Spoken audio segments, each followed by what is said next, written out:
makanya tidak ada kecurigaan misalnya oh ini bakal jadi bodong gitu ataupun palsu gitu kan.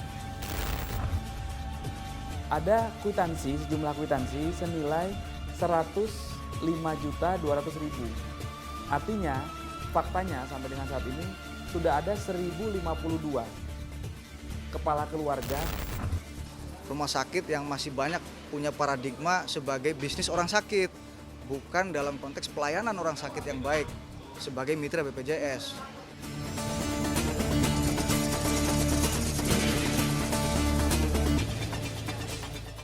Sistem jaminan kesehatan yang disediakan pemerintah lewat BPJS Kesehatan kerap dirundung masalah.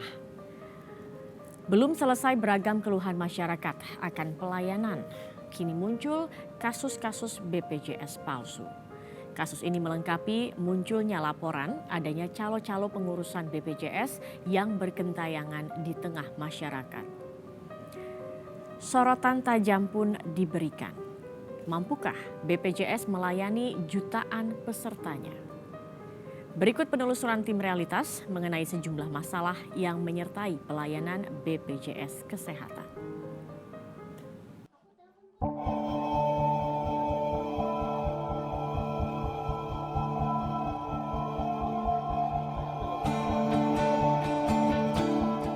Bulan Juni 2016, dunia kesehatan Indonesia digemparkan dengan temuan vaksin palsu yang tersebar hingga ke beberapa wilayah di Indonesia.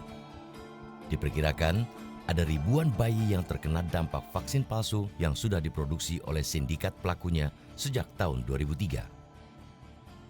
Belum kering ingatan masyarakat akan vaksin palsu, kini muncul kasus Kartu Jaminan Kesehatan Nasional Indonesia atau BPJS Kesehatan yang palsu. Di desa inilah, Desa Kertajaya, Kecamatan Padalarang, Kabupaten Bandung Barat, Jawa Barat, awalnya muncul temuan BPJS palsu.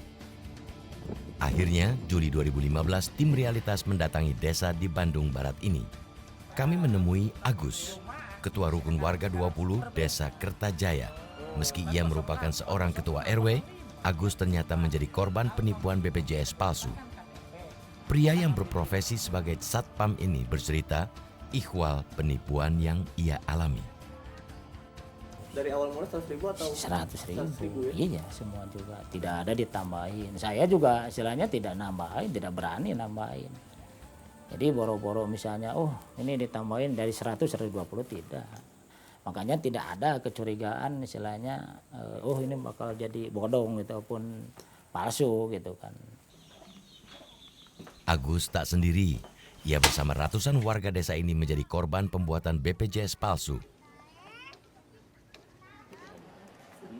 Budianto juga menjadi warga desa yang tertipu pelaku pembuatan kartu BPJS Kesehatan palsu. Siti Romla, sang istri, bercerita tentang suaminya yang harus mendapat perawatan di sebuah RSUD di kota Cimahi, Jawa Barat. Itu kata suami, disuruh suami bikinin BPJS, bayar 100.000 katanya teh gitu. Oh iya bikin urus-urus, nah udah gitu. Oh iya lupa yang itu mungkin kata saya teh ke kakak. Oh iya ternyata diurus-urus nanti langsung dikonfirmasi lagi sama kakak teh ke BPJS. Kata di BPJS teh, oh itu maaf palsu katanya teh gitu.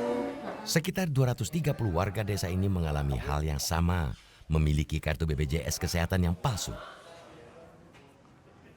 Ketika tim Realitas mendatangi kantor Desa Kertajaya, rupanya sedang berlangsung pertemuan antara warga, perangkat desa, dan Dewan Jaminan Sosial Nasional beserta BPJS Cabang Cimahi.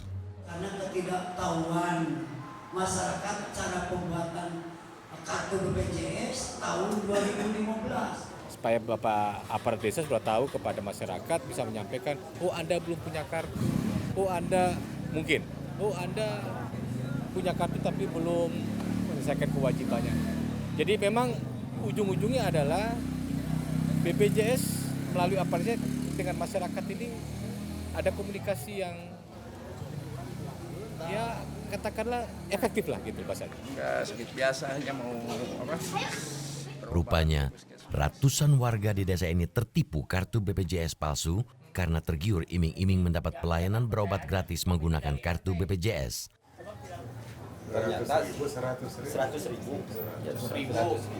seumur hidup janjinya gitu ya. merasa tertolong, apalagi saya sebagai ketua RT melihat warga ada bantuan begini dengan sendirinya saya gembira, nggak ingat apa ini palsu atau enggaknya gitu. Desa Kertajaya yang mayoritas penduduknya berprofesi sebagai petani dan buruh ternyata masih banyak yang belum memiliki jaminan kesehatan. Warga biasa meminta bantuan ke kepala desa maupun relawan desa bila mengalami sakit. Ditugaskan oleh kami selaku kepala desa untuk membantu warga, dikarenakan kalau tidak ada relawan desa biasanya kelabakan pasien yang miskin kadang-kadang oleh pihak rumah sakit, kalau tidak didampingi otomatis kadang-kadang sulit untuk mencari ruangan rawat inap. Relawan desa inilah yang merupakan diduga memanfaatkan ketidaktahuan warga desa akan sistem jaminan kesehatan dari BPJS. Namun, sang kepala desa ini berkelit dan mengaku tidak paham bagaimana ada relawan yang terlibat dalam kasus pembuatan kartu BPJS palsu. Kebetulan kami kurang mengetahui, soalnya kalau penanganan kami di sini ada yang warga yang sakit dibantu oleh relawan, alhamdulillah bisa sukses. Dengan kami juga tidak tahu apa itu menggunakan BPJS atau jam kesda atau jam kesmas. Tim Realitas lalu menemui kepala desa yang saat itu menjabat, Acep Arifin. Sayang sang mantan kades tidak berada di tempat. Lewat sambungan telepon, Acep pun memberikan penjelasan. Ngajuin ya? Tepatnya saya kurang ingat, tapi kemungkinan Juli ya. Juli 2015. Karena di bulan Agustusnya ada pengumuman dari dia gitu untuk masalah sosialisasi kartunya. Gitu. Saya sempat nanya banyak kan gitu. Dia meyakinkan program itu.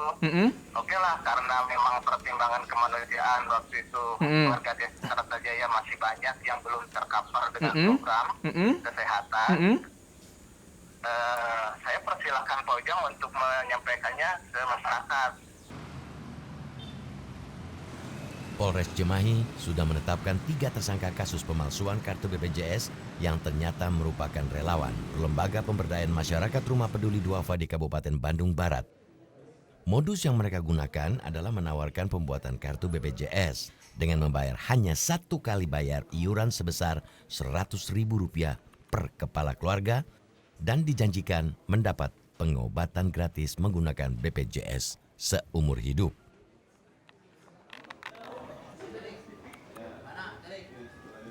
Kami menemukan bahwa ada sejumlah kwitansi senilai 105.200.000.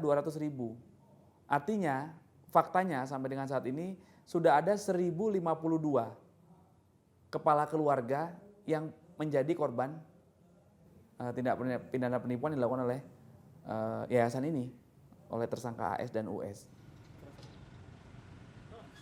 Tim Realitas menelusuri keberadaan Lembaga Pemberdayaan Masyarakat Rumah Peduli Duafa yang diketuai Anna Sumarna yang sudah menjadi tersangka kartu BPJS palsu. Salah satu anggota lembaga ini mengaku tidak tahu menahu aktivitas sang ketua yang menipu ratusan warga hingga ratusan juta rupiah dalam pembuatan kartu BPJS palsu. Uang sebesar 105 juta dari total enggak pernah. bulan. 1.000 kepala keluarga. Taunya 1.000 kakak. Taunya 1.000 kakak, tidak mengetahui keuangannya enggak pernah tahu. Memiliki uang sebesar 105 juta. Enggak pernah tahu. Temuan BPJS palsu di Cimahi dan mungkin di beberapa wilayah di Indonesia hanya sedikit dari sejumlah permasalahan yang menyangkut sistem jaminan kesehatan negara lewat BPJS Kesehatan. Ada sejumlah permasalahan lain yang muncul sejak BPJS Kesehatan diluncurkan sejak tahun 2014. Beredarnya kartu BPJS Kesehatan palsu hanyalah sekelumit cerita permasalahan. Masalah pelayanan adalah persoalan yang paling banyak dikeluhkan. Keluhan apa saja yang muncul di pelayanan BPJS ini? Realitas segera kembali.